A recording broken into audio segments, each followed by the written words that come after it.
Bahkan dalam kehidupan kita seharian sering berlaku perkara-perkara yang mungkin kita tertanya-tanya berkaitan dengan hukum kepada permasalahan.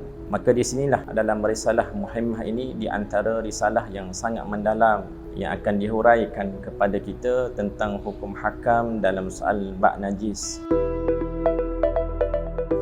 Bismillah, alhamdulillah, wassalatu wassalamu ala rasulillah wa ala alihi wa sahbihi wa man wala. Allah subhanahu wa ta'ala fil Qur'anil Karim ba'da a'udhu billahi minasyaitanir rajim wa thiyabaka fatahhir. Sadaqallahul azim. Ayat yang Allah subhanahu wa ta'ala sebutkan, bersihkanlah pakaian kamu. Maka kata Syekh Abdul Rahman As-Sa'di dalam tafsirnya, inilah di antara dalil kepada pentingnya kepada kita untuk kita memastikan pakaian kita suci daripada najis. Maka di sini penting dalam kita memahami yang disebut tentang hukum dalam soal bak najis. Bila mana kita membicarakan tentang hukum najis, maka di sana ulama membahagikan ada najis yang dimaaf dan juga najis yang tidak dimaaf. Maka dalam bab najis ini perbahasan yang sangat luas kerana di sana banyak permasalahan yang sering berlaku dalam kalangan masyarakat. Bahkan dalam kehidupan kita seharian sering berlaku perkara-perkara yang mungkin kita tertanya-tanya berkaitan dengan hukum kepada permasalahan. Maka di sinilah dalam risalah Muhimmah ini di antara risalah yang sangat mendalam yang akan dihuraikan kepada kita tentang hukum hakam dalam soal bak najis. Pengarang mendatangkan dengan permasalahan yang banyak, yang mana permasalahan tersebut adalah perkara yang sering berlaku dalam kehidupan kita. Pengarang juga mendatangkan dalam kitab risalah ini pandangan daripada ulama-ulama yang muktabar, sama ada dalam mazhab Imam Asy-Syafi'i dan juga dalam mazhab-mazhab yang lain. Maka di sana supaya memudahkan kepada kita dalam memahami dalam soal berkaitan dengan hukum ini, maka kadang-kadang dengan hukum yang kita fahami maka memberikan kepada kita keluasan dalam soal permasalahan yang kita lalui. Kerana terkadang ada perkara yang mana mungkin ada kesempitan ataupun kesulitan kepada kita.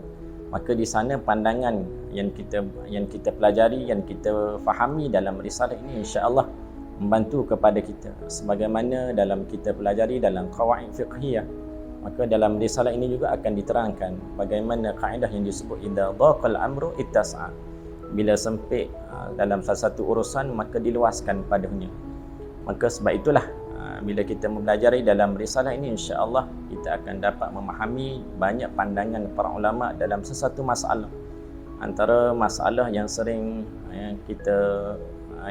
ditanya bahkan sering berlaku dalam masyarakat kita, antaranya permasalahan dalam soal najis kepada binatang, ada juzuk-juzuk pada tubuh binatang, dan juga di antara lagi adalah permasalahan bila mana kedatangan najis pada ketika mana solat, ketika mana kita melakukan ibadah, sama ada kita sedar pada ketika kita solat ataupun selepas solat. Maka di sana ada perbahasan ulama dalam soal hukumnya sebagaimana. Maka sebab itulah penting dalam kita memahami perkara ini supaya bila mana kita memahami dalam soal hukum tersebut, maka andainya kalau dimaafkan maka tidak ada masalah, ibadah kita sah. Tapi seandainya najis yang ada pada pakaian kita, maka dia adalah perkara yang menjadi kewajipan kepada kita untuk kita bersihkan. Sebagaimana hadis Nabi SAW sebut, la tuqbilus salah bighairi tuhur, tidak diterima solat seseorang tersebut melainkan mesti kena dibersihkan. Maka sebab itulah penting kita memahami dalam soal bak najis ini. Dan juga di antara juga perkara yang sering juga berlaku dalam masyarakat kita adalah soal bagaimana seseorang tersebut dalam keadaan daimul hadas. Antaranya orang yang sentiasa dalam silsil baul ataupun orang sentiasa dalam keadaan najisnya keluar, sepertinya darah terkeluar ataupun disebut mazi, ataupun perkara yang mana Allahumma salli ala sayyidina Muhammad yang berlaku kepada wanita iaitu istihadah. Maka perkara yang disebut daimul hadas ini adalah perkara yang sering berlaku dan ramai yang bertanya bagaimana hukum dalam soal perkara ini.